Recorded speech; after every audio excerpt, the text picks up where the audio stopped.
Hi. Good morning, everybody. Thanks for joining us. Yes, I'm Erin Sullivan. I'm Jenny Phillips. And we own Revisions of Wilmington. We're a home staging business and we do design work as well. And in addition to that, we also have a YouTube channel that we use for educational resources. And we teach people how to start their businesses and more specifically how to start staging businesses. And this is kind of one of the parts of the educational services that we provide is we teach people how to use Airbnb and make it super profitable. Right. So Revisions Mentor is our YouTube channel, and that education platform is where we share tons of information, like Erin said, about staging. And one of the things that we've been focusing on lately, and a lot of people are asking us about, is Airbnb. Yeah. Erin and I both happen to be Airbnb or vacation property owners, and so we have a lot of experience with this. Actually, Erin has owned a handful of them in and around this area, primarily at the beaches, and I have one downtown. Mm-hmm. We've learned a lot in a couple of years about how this works. So yeah, exactly. So between the two of us, we've had 6 Airbnbs, and they're located everywhere from Wrightsville Beach to Carolina Beach to downtown Wilmington, and we've had overwhelmingly positive experiences using Airbnb. And over the years, we've learned to study the algorithm. And the algorithm is basically the formula that determines how you rank in terms of visibility on the booking platform or on social media. So booking platforms work a whole lot like social media does. The more you do, the more attention you get. Right. Yeah. Which is super important when you're trying to get listings. And one of the reasons that we're wanting to share this information today is because part of the service that Erin and I offer is a turnkey design package specifically for investors who sometimes, in our experience, are brand new to the vacation rental platform game, or they might be seasoned investors who are buying new or empty properties and need the entire property outfitted. And that's something that we do in our turnkey package. It's a very quick 3 to 4 week turnaround. You know, from top to bottom, we outfit a home with all of the furnishings and all of the pieces that they need. But then in addition to this, we offer the information that we're sharing with you today, which is, you know, how to maximize your listing. And as Erin is saying, what does the algorithm mean? Why is it important to you as an investor or as a property owner in the world of vacation rental property ownership? So what would you say, Erin, really, in terms of looking at that algorithm is kind of one of the first most important bits? Okay, so probably the first thing that you want to address is you want a catchy title. Something that kind of targets your niche, like identify who your target audience is and then cater to that group of people. Right. So catchy title. Jenny's is really cute. What is yours? Yeah, so mine's downtown, and I just use kind of a phonetic sounding. It's something along the lines of, you know, hip, historic, downtown studio. It's specific to the group of people that I'm targeting, which is young people, singles or couples, and you know, kind of the area that I'm in, which is sort of an urban, you know, downtowny sort of vibe. And that's really different than the title of Erin's listings, which are geared towards families. Yeah. So we gear ours towards families because we would rather host, you know, families with children than end up with a lot of partiers. So we had one, for example, that was called, you know, right behind Oceanic Pier, families welcomed, you know, something along those lines. So, so think about your title. Right. Make it catchy. Make it catchy. And then along those lines, you know, we're also talking about your ad copy. This is super important. You have an opportunity to write descriptions, make guest books, and you want to use these places for text to the best of your ability. That means filling in with as many words as possible and really giving a nice description. And it's not as basic as just listing out what you have. You want to sell the experience, right? So at the risk of sounding a little bit cheesy, I'll read you, you know, just an excerpt from one of ours. The description starts out creating sort of this feeling of what a vacation might feel like downtown if you're staying at the 2nd Street studio. And it's the little things like fast Wi-Fi, sipping hot coffee at a riverside cafe, local microbrews, visiting the farmer's market, poking around the local art scene, soaking in a sunset on the river walk.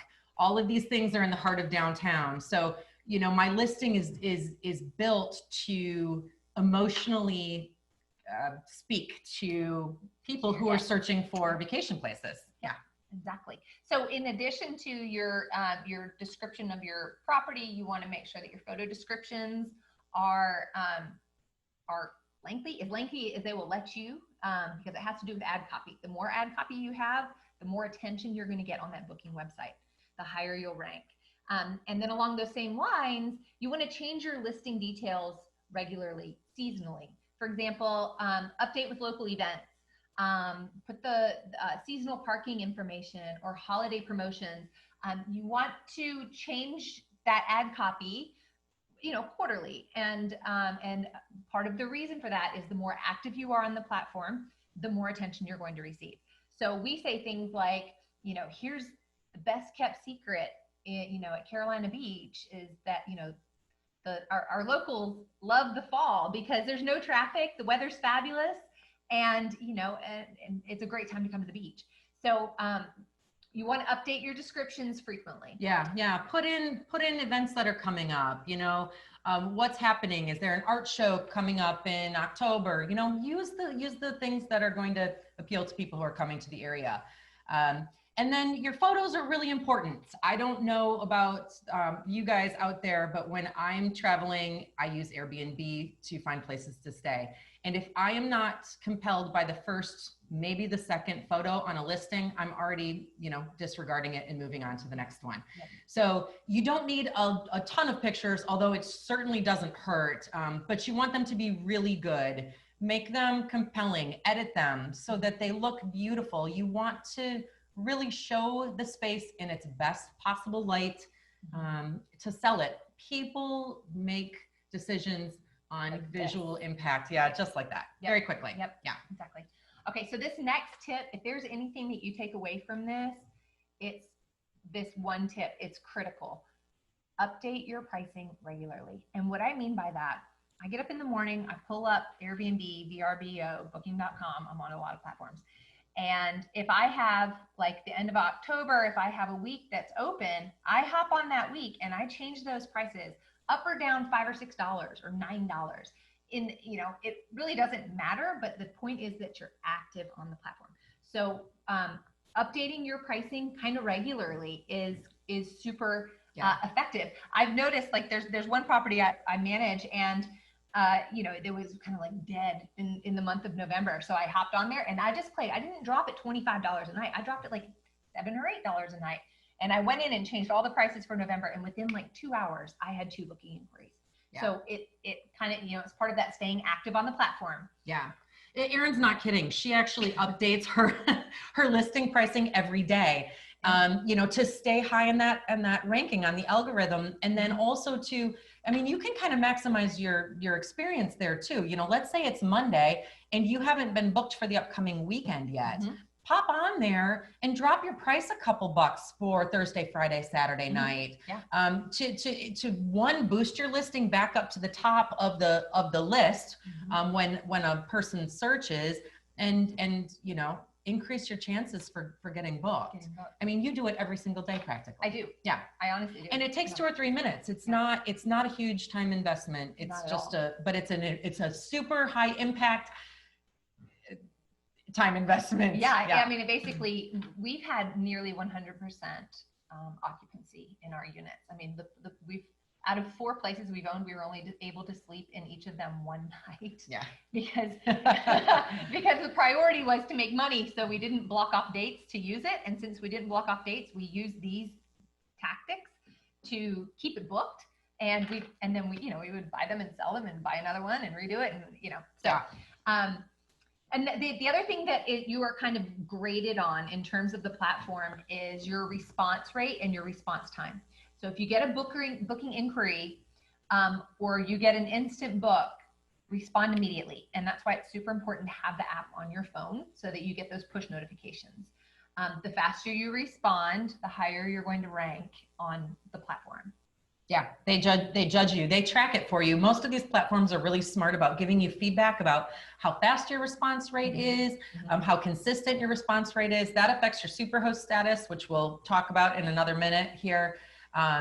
But being super timely, and it doesn't matter, you know, whether if you're on Instant Book and you have somebody who books, it might be as simple as just getting on there and saying, hey, welcome, let me know if you have any questions. Or if it's a request, if you're set up that you have to approve, make the decision very, very quickly. Don't leave people hanging on about whether or not they can stay or not. And if you reject them, I mean, give some real consideration to why you're making a rejection. They're, you know, necessary sometimes.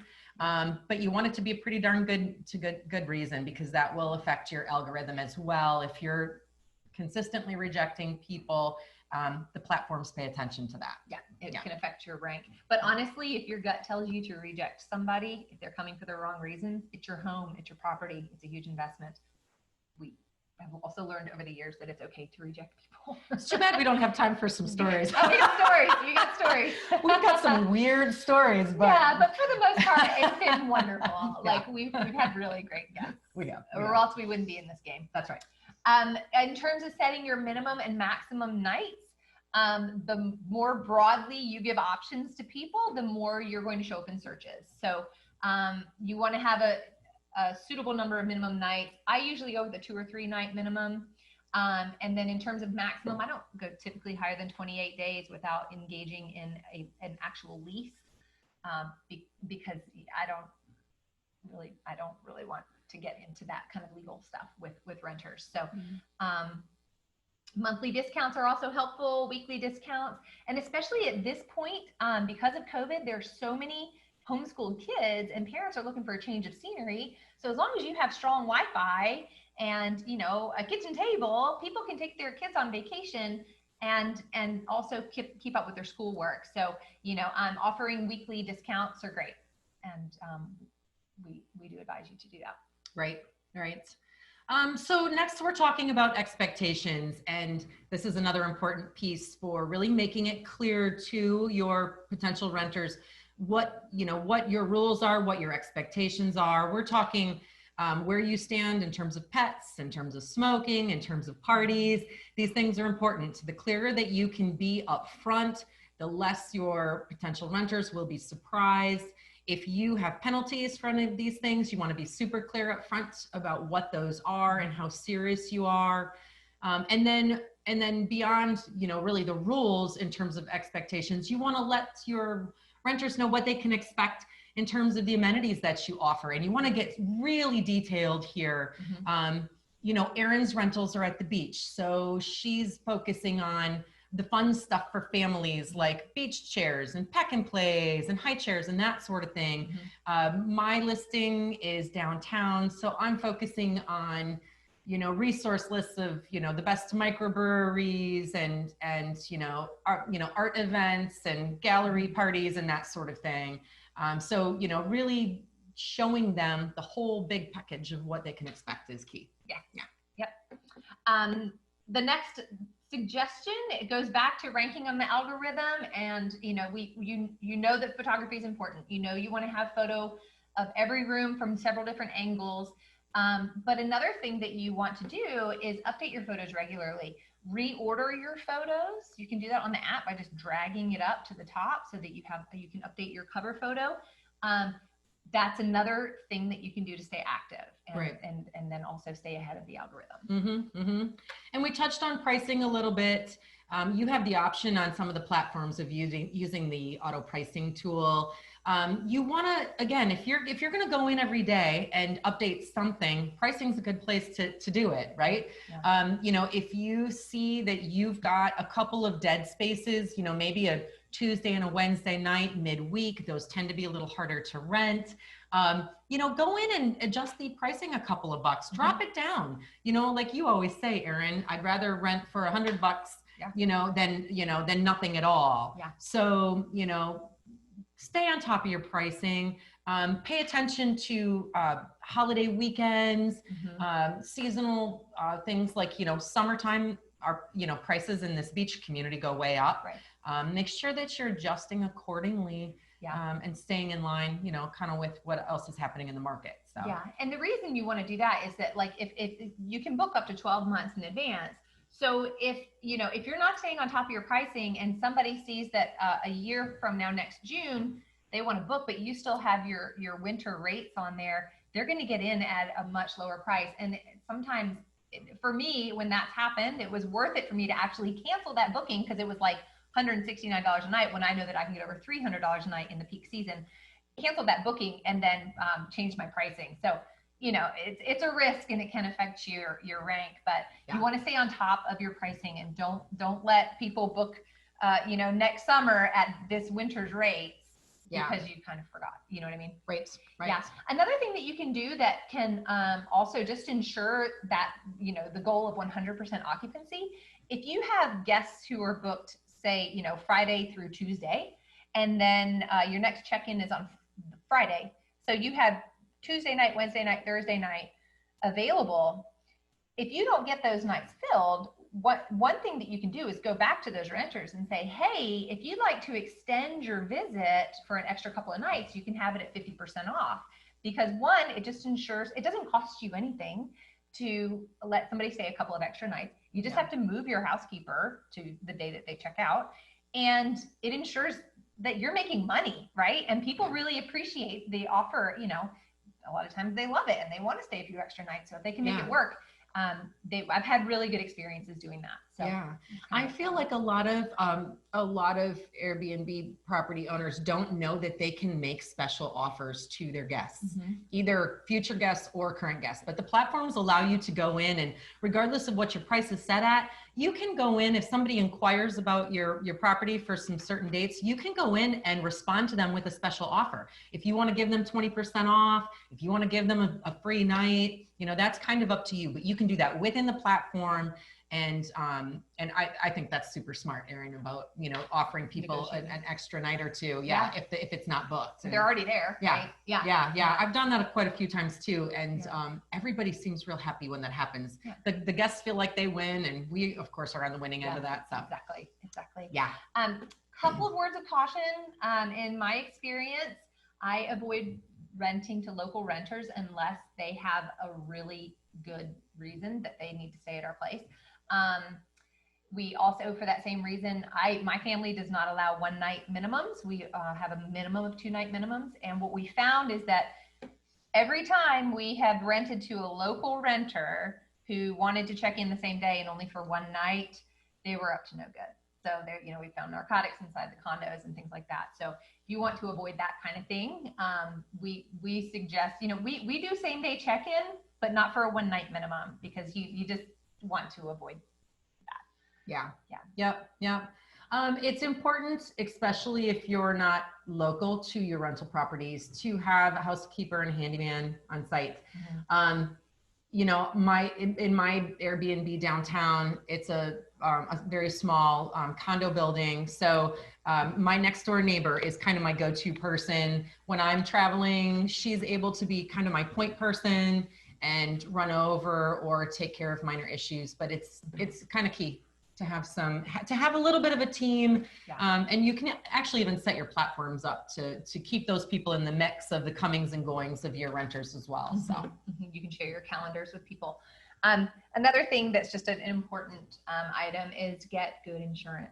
Okay, it's important that you have loss of income insurance. If you have a condo, get the HO6 so that your materials are covered, and make sure that you have coverage for frivolous lawsuits.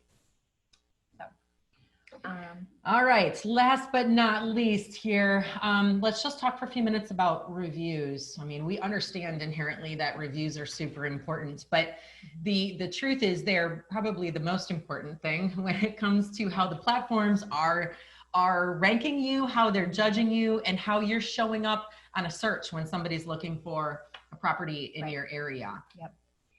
Yep. So like we said, the best way to avoid a bad review is to be forthcoming in your check-in instructions and in your descriptions. So what we say to people is, when, you know, if you have a housekeeping issue or maintenance issue, please make us aware of it immediately. Don't wait until 4 days later and then say, I want a refund because, you know, I found hair in the bathroom. You know, we ask our guests to contact us immediately. We'll send the housekeeper. If there's an issue, it can be addressed immediately. So that we don't get a bad review, and that we show them that we are, that we are proactive and we're trying to, give them really good service. Yeah.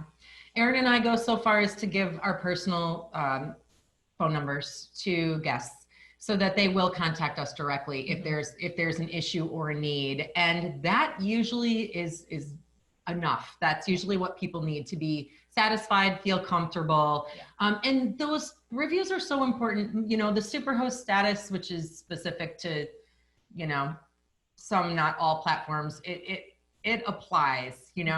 There are a lot of people, myself included, when I'm traveling, that's one of the filters that I use. I search only superhost properties because I know they're going to consistently be clean. They're going to consistently be well reviewed. They're going to be good, nice, places to stay.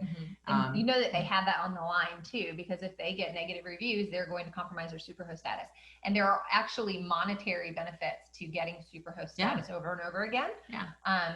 So you get kickbacks, you get, you get like vouchers and things like that. So, and most of you know this, but just having really high overall ratings, minimal cancellation rates, and having a very high response rate are what get you that superhost rank.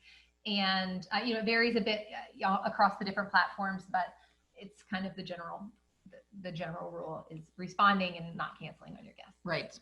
Yeah. Yeah. Okay. Let's see. What else have we got here, Erin? This is cool. So this is one that you guys may not know much about. So we know about VRBO. We know about Airbnb. Booking.com is really big in Europe. I have found it's not as user-friendly as Airbnb and VRBO. Once you're really comfortable on those two platforms and you can manage those two calendars, it's been interesting to get on Booking.com. You get a lot of international travelers, but it's different because they don't take their commission out of your payment. You have to pay them. They send you an invoice and you have to pay them separately. So that's not as user-friendly. Another thing that we found especially helpful during the COVID shutdown was Furnished Finders. And it's also great in the off season. Furnished Finders is not a booking platform, but it presents like a booking platform, but it's only referral based. So what it is travel nurses who are on assignment can look for properties for longer term. And usually it's a 13-week assignment. But what's amazing is that these people will pay an absorbent amount of money to stay in your little beach house or your little cottage for 13 weeks. So it's great because when there were restrictions put on the people who we were allowed to rent to, when there was like a 1-month minimum during the COVID thing, and the cities were trying to minimize the number of guests that were coming into town, Furnished Finders saved our tails because these folks paid enough that it covered the mortgage and then some during shutdown. So it's a good thing to look into and used as a backup if you need bookings. Yeah. Okay, so this information that we shared with you today is information that we share with our turnkey design clients. And we also share with clients that we have on Revisions Mentor, which is our YouTube platform. It's part of the way that we help. Erin and I have a service where we come in and from, top to bottom, nuts to bolts. How do you say that? Soup to nuts. Soup to nuts. Sarah always says we outfit properties, right from the start. And the idea is that the service that we're providing is turnkey for the investor. That means that we make all of the selections. We make all of the decisions about what's going in. We do the installation. We take care of all of the ordering. So when a client hires us to outfit their vacation property, and that can be a new empty property, or it can be an old outdated property that is doing poorly in rental listings and just needs a refresher to be relevant in the market again. Right. That means we come in and do the entire thing hands off, literally hands off for the client in 3 to 4 weeks tops. So people aren't purchasing a property from you as the realtor and then sitting with an empty house for 3 to 4 months. Right now, turnaround time for furniture from a lot of places is anywhere from 4 to 6, 7 months because of COVID. Right. So people are waiting a really long time for furniture. Yeah, and that's if they want to go through the tedious steps of taking the measurements, making sure that they're right, making the material selections, like all of that. We handle that for them. And it's geared specifically for short-term rentals. We choose the materials that are appropriate for short-term rentals, that are high quality, they're durable, they're beautiful, they photograph well, they're coastal colors. Everything is slip covered and lightweight bedding that washes and dries quickly during turnovers, right? That's important. You don't want heavy quilts that take a very long time to dry. We do all of that thinking for them.